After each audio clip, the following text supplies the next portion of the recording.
خیر الامور اوسطها، اعتدال، میانہ روی، یہ اسلام کو پسند ہے، یہ اسلام کی خوبی ہے، اور اسلام اس خوبی کو ایمان والوں سے تقاضا کرتا ہے۔ اسراف کو بھی پسند نہیں کرتا، کنجوسی و بخل کو بھی پسند، بین کو پسند کرتا ہے۔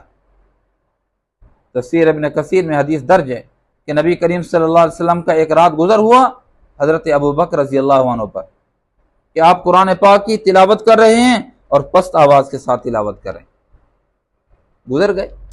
آگے سیدنا فاروق اعظم رضی اللہ تعالیٰ پر گزر ہوا تو آپ کو دیکھا گیا کہ آپ بآواز بلند تلاوت کر رہے ہیں نماز میں۔ پھر حضور علیہ السلام نے فرمایا ابو بکر پست آواز کے ساتھ تلاوت کر رہے تھے، کیوں؟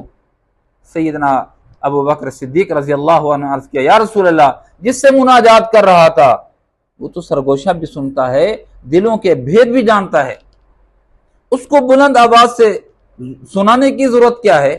جو دلوں میں جو خواہش پیدا ہوتی ہے وہ ان کو بھی جانتے ہیں، دل کے کھٹکے کو بھی جانتے ہیں، دماغ کی سوچ کو بھی جانتے ہیں۔ میں آواز کے ساتھ پڑھوں تو اس کی مجھے چندہ ضرورت نہیں تھی۔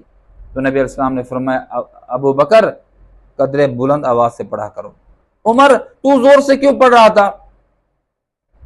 عرض کرنے لگے یا رسول اللہ، سوتوں کو جگانا چاہتا تھا، شیطان کو بھگانا چاہتا تھا، زور سے پڑھوں گا شیطان قرآن کی آواز سن کے بھاگ جائے گا، اور جو لوگ سوئے ہوئے ہیں وہ قرآن پاک کی آواز سن کر وہ کھڑے ہو جائیں گے، بیدار ہو جائیں گے۔ تو اللہ کے نبی صلی اللہ علیہ وسلم نے فرمایا عمر تو ذرا آہستہ پڑھا کر۔ اسلام کیا چاہتا ہے؟ اسلام اعتدال چاہتا ہے، نہ اتنی بلندی ہو نہ اتنی پستی ہو کہ جس میں دونوں کے لیے خلل واقع ہو۔ اسلام ان چیزوں کو پسند نہیں کرتا، اسلام ان چیزوں کو پسند کرتا ہے کہ جو اعتدال کے ساتھ ہوں، میانہ روی کے ساتھ ہوں۔